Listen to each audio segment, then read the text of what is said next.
Donc, je suis le général de division Gabriel Bouzou, j'étais ancien chef d'état-major général des armées. Donc, avec l'autorisation des anciens, le présidium, pour nous, le général Abdoulaye Soumaré, c'est vraiment le père de notre armée.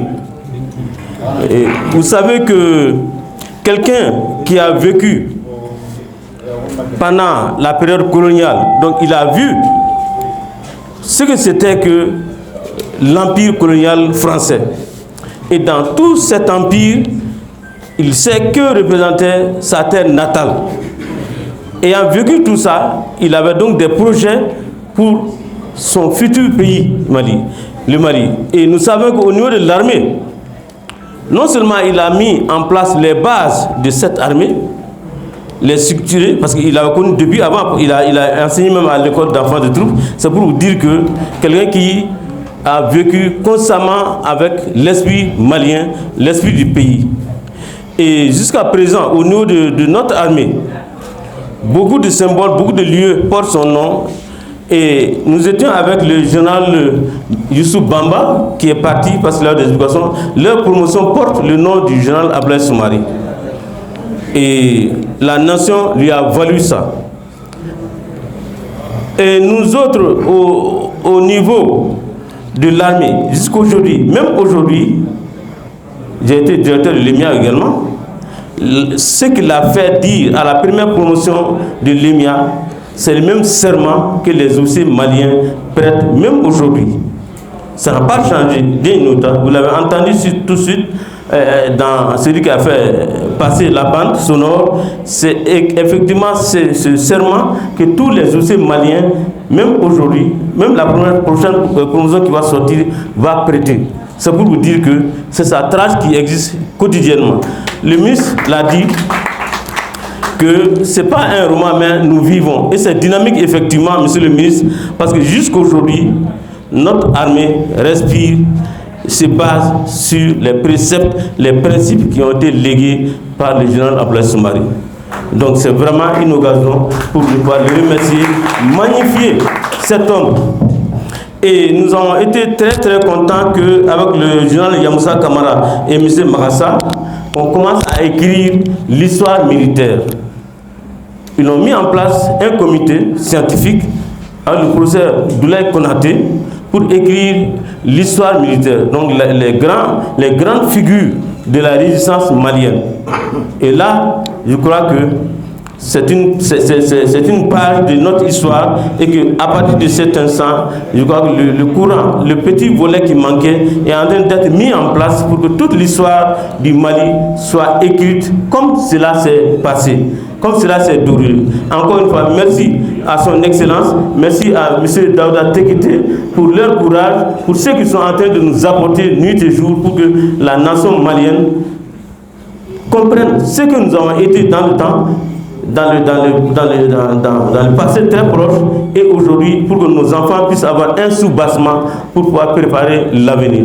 Merci à tous et bon courage. Merci. Car je pense que seule la vérité est utile pour notre génération. Alors le livre qu'a écrit mon aîné Soumaré est riche d'enseignements. C'est un excellent livre, bien écrit. Je pense que tous ceux qui m'ont précédé en ont dit tout le bien. Et a raison.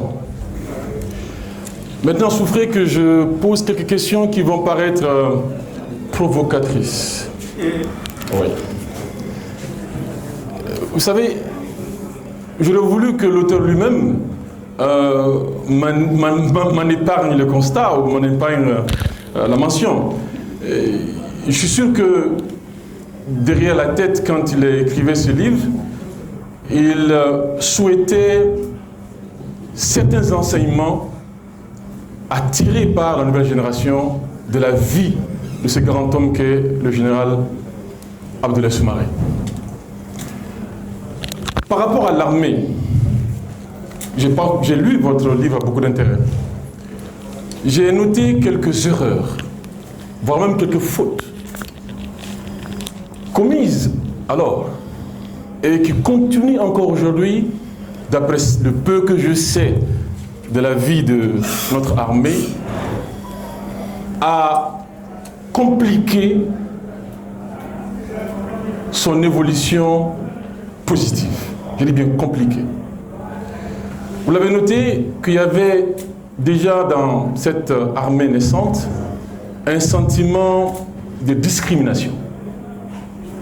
De discrimination entre les soldats nés Bontin sur le territoire malien et les soldats maliens nés ailleurs. Venus d'ailleurs, nés ailleurs, disons plutôt nés ailleurs. Tel que le général Soumaré lui-même. Et beaucoup d'autres. Et c'est parce que c'était un sentiment désagréable, mais aussi qui a eu des conséquences sur la cohésion de l'armée, qui a fait qu'il a retenu votre attention et qu'il était important de le dire à la mémoire collective de notre Maliba. Parce que quand on regarde l'histoire chez nous et quand on écoute nos historiens, très souvent nous n'avons pas cette écoute critique. Nous adorons tous le côté romanesque. Mais je suis d'accord qu'au-delà de ce côté-là, il y a bien sûr une biographie basée sur des faits que vous rapportez. Mais très souvent, nous nous accrochons au côté poétique de l'histoire. Nous sommes descendants de grands qui ont fait ceci, cela. On est tous contents. Et puis on s'élève comme ça. Alors que ce sont des hommes qui ont aussi commis des erreurs, des fautes. Et c'est la lecture critique de ces erreurs qui va nous permettre, nous, les jeunes d'aujourd'hui, de ne pas tomber dans les mêmes travers. Et même d'améliorer notre capacité de contribution à la construction de la société. Deuxième élément, la Fédération du Mali. Pourquoi ça a éclaté? Vous en avez parlé. Quand on écoute nos historiens, on a l'impression que tout est de la faute des Sénégalais. Tout est de la faute des Français. Il n'y a rien à nous reprocher. Ces hommes que nous aimons beaucoup, que nous inspirent tant, n'ont rien fait de mauvais. Mais à vous lire, et je vous invite à lire son livre, en tout cas de mon point de vue, et des erreurs commises. Notre président bien-aimé, que j'adore, ceux qui me connaissent, il ne fait pas de mes références, mais comme ceux qui me connaissent le savent. Ce n'est pas parce que quelqu'un est mon héros que je suis aveuglement ou j'essaie d'imiter aveuglement tout ce qu'il a posé comme action ou comme acte. Non, c'est parce que c'est mon héros que je dois prendre tous les soins d'étudier sa vie, de m'inspirer de ses succès et aussi de ses échecs. Donc de ne pas reproduire les mêmes erreurs que mon héros a eu à commettre. Le président Modibo Keïta faisait face à un problème politique. Vous lisez l'ouvrage de Soumaré, vous découvrirez que le président avait tendance à chercher des réponses juridiques à un problème qui était éminemment politique. Son invocation de l'accord franco-malien de défense juridique. Le fait de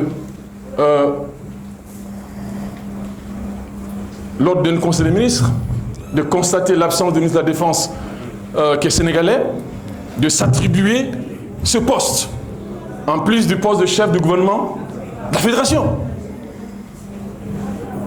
C'était des démarches juridiques, mais qui n'étaient pas de nature, objectivement, à en tout cas aller chercher cette détente et aller peut-être à un autre dessin. Je ne suis pas en train de dire que s'il avait agi autrement, qu'on aurait abouti à notre résultat. C'est parce que je suis en train de dire. Non, pas du tout. Mais je suis en train de dire qu'il y a des enseignements à tirer de tout cela. Et pour terminer, ça c'est une question que je vous pose. Pourquoi ce grand homme foncièrement attaché à la terre du Mali a pu être inhumé à Saint-Louis? Pourquoi sa famille a dû amener son corps pour être enseveli à Saint-Louis et non pas sur la terre malienne? Je pense bien qu'il doit y avoir une raison pour ça. Et pour terminer, excusez-moi, le professeur Tekete, j'apprécie beaucoup. Dans mes lectures, je suis attaché à l'histoire, parce que c'est ce qui m'avait appris, hein, très tôt. Il faut que les jeunes s'intéressent à leur histoire, s'ils veulent se connaître davantage. Je voudrais juste connaître la source historique, scientifique, selon laquelle Modibo, à un moment donné, s'était présenté candidat, voilà, à la présidence de la fédération. Voilà, je voudrais juste le savoir, parce que moi, dans mes recherches, voilà, j'ai jamais vu ça. Voilà. Donc, je me limite là. S'il vous plaît, j'ai juste jeté quelque chose sur l'eau. Les enseignements que nous devons, nous, les jeunes d'aujourd'hui, retenir. Notre armée a des enseignements à tirer. Notre gouvernance politique a des enseignements à tirer. Notre société elle-même a des enseignements à tirer. Parce que depuis l'indépendance, le président Modibo n'arrêtait pas de le dire, aimer le travail, c'est par le travail ardu et la discipline que nous nous montrons dignes de l'indépendance que nous avons conquise. Et malheureusement, aujourd'hui encore, le Malien est très loin de cet esprit d'homme qui aime le travail et la discipline. Donc même notre société a des leçons à tirer. Si nous considérons avec sérieux notre histoire, moi je pense qu'on n'a pas à aller chercher des leçons ailleurs.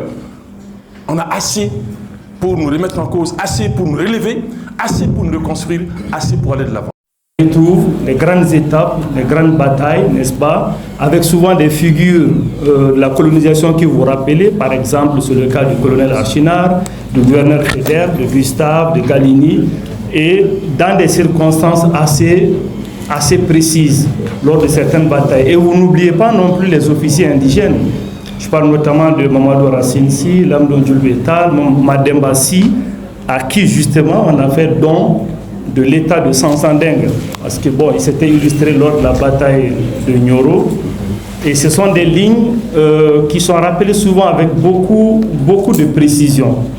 Et une grande partie est consacrée au parcours professionnel de Soumaré, qui retrace avec beaucoup de minutie, surtout depuis son engagement dans l'armée en 1925. Et puis l'éveil de conscience lors de la Deuxième Guerre mondiale, parce qu'un certain nombre d'événements vont forger en lui ce sentiment extrêmement nationaliste, de prise de conscience de soi et des enjeux du futur. Donc ça va lui être forgé progressivement au gré des événements, que vous vous rappelez d'ailleurs au fil des différentes lignes. Et vous nous plongez dans la genèse de la mise en place de l'armée qui, je découvre, s'est faite dans des circonstances assez troubles, en tout cas où il y avait la volonté d'empêcher cette armée de naître.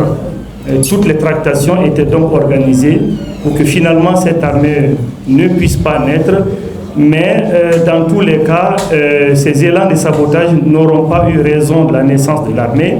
Et cette période trouble, le général l'a vécu, n'est-ce pas? Et l'armée finira par naître. Mais avec quel effectif? Vous vous rappelez avec précision. Je reprends ici.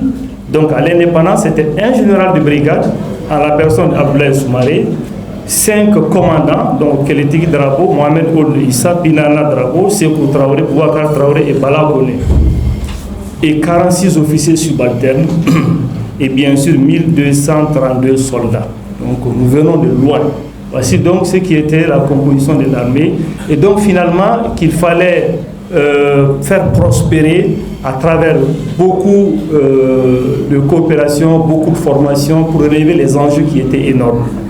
Et donc finalement, je retiens un certain nombre d'enseignements. C'est que le général dont il est question ici aurait pu choisir une autre vie pour des raisons humaines et personnelles, mais finalement qui va choisir de s'engager pour que l'armée puisse naître sous le sceau de la nation malienne cette fois-ci, et cela demandait un grand sacrifice qu'il a consenti à l'armée malienne. Et finalement, une question qui m'intriguait, je trouve la réponse ici, c'était la présence à travers beaucoup de romans, par exemple celui d'Amadou Ampateba, la présence des Libano-Syriens, on trouve dans beaucoup de romans. Et je découvre effectivement que c'est à la suite d'un accord donc, que la SDN va donner le mandat à la France sur le Liban et la Syrie, parce que c'est une question qui m'intriguait beaucoup.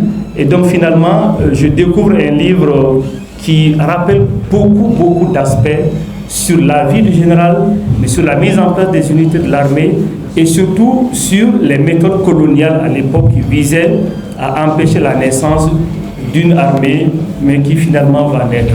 Donc je ne dirai pas davantage, je pense que je vais m'arrêter là.